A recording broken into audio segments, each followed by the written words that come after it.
The problem with most stake dice players is simple. They think it's a numbers game. They stare at the percentage slider, calculate probabilities, and convince themselves they've found a system. But stake dice doesn't reward control. It rewards rhythm, that unpredictable flow between chaos and restraint. The moment you try to solve it, it punishes you. The moment you loosen your grip, it opens up. Stake dice looks like math, but it's really emotion disguised as odds. The slider gives you a sense of control, but every bet you make feeds on something deeper: how well you read momentum, how fast you adjust, and how disciplined you stay when the dice starts flipping your logic upside down. Most players enter thinking they can outsmart variance. They build spreadsheets, run test rolls, and design low-risk or high multiplier setups. Then 10 minutes later, they're tilted down half their balance, clicking faster, trying to recover. That's where stake dice starts winning. Because this game doesn't just measure randomness, it measures your reaction to it. The first truth you learn about stake dice: control is an illusion. You can't time it, you can't track it, you can only ride it. The dice doesn't care how perfect your formula is, it only respects rhythm. If you don't know when to step back, when to lower risk, or when to push slightly forward, you'll always end up giving back what you gained. The pros, the ones who play dice like an art form, don't chase streaks, they dance with them. They don't predict numbers, they predict themselves. Here's how that looks. When they start a session, they don't rush to crank the multiplier. They begin small, observing the pattern. Not the dice, their own emotion. They test the tempo: win, pause, win, lose, pause again. It's not about how many greens they hit, it's about how the board feels. Because stake dice has flow. You can feel it when a run wants to build and when it wants to reset. If you've ever noticed that the more impatient you get, the worse your luck seems, that's not a coincidence. That's feedback. Stake dice mirrors your energy. The faster you click, the faster it eats your balance. But when you slow down, when you let the rolls breathe, you start catching smoother sequences. It's rhythm recognition, not random prediction. That's the paradox of stake dice. Chaos beats calculation because chaos breathes. Calculation freezes. When you play by formula, you remove adaptability.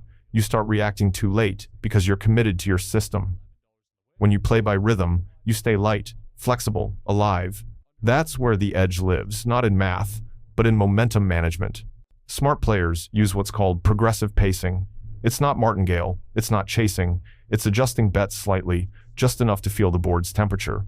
When the rolls are kind, they lean in, not aggressively but rhythmically. When the board turns cold, they pull back immediately. It's like walking a tightrope, constant micro-corrections to stay balanced. If you ever watch someone who's mastered stake dice, they look calm, detached, almost bored. That's not because they don't care, it's because they've accepted that the dice owes them nothing. They understand that control doesn't come from forcing wins. It comes from staying stable while the chaos unfolds. That's why the word rhythm matters. Stake dice is built around movement, not numbers on the surface, but patterns beneath: hot streaks, cold streaks, emotional waves. The game isn't about finding the right percentage to bet on. It's about matching your timing to those invisible swings. You win when your calm overlaps with its calm. The problem is that most players can't resist temptation. They see 4 wins in a row and immediately up their stake. That's emotion taking over. Or they see 3 losses and panic bet double. That's revenge. Both are rhythm killers. You don't force flow, you fall into it. If you're going to survive stake dice, you need one rule above all: never chase, always drift. When the board turns cold, go neutral. When it starts to warm, push slightly, not because you're due, but because you can feel the current turning. The dice moves like a tide. Fight it, and it'll drown you. Move with it, and it'll carry you. There's another trick: bet rhythm instead of bet size. Most players obsess over multipliers. Pros focus on the timing between bets. The longer you play, the more you notice that rolling too fast breaks streaks.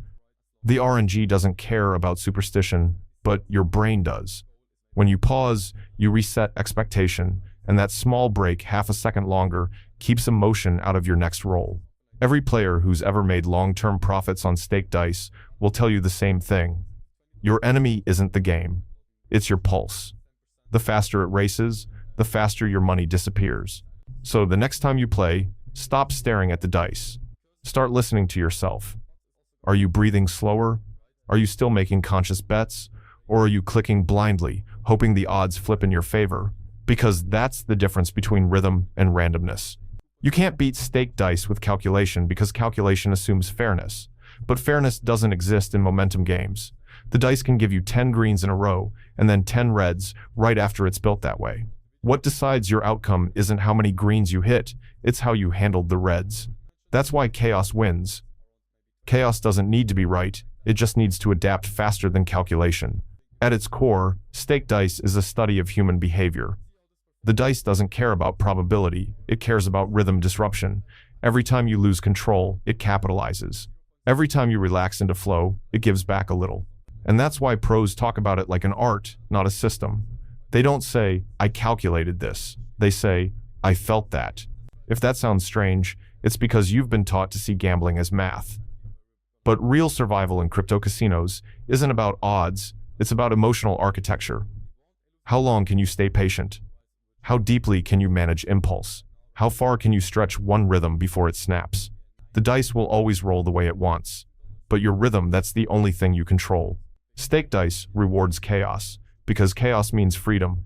Freedom from patterns, freedom from rigidity, freedom from panic. And when you learn to turn that chaos into rhythm, when you start rolling like water instead of forcing the waves, that's when the game changes. Because in stake dice, the goal isn't to beat randomness. The goal is to stop being random yourself. And when you finally do that, the dice doesn't just start rolling your way, it starts moving with you.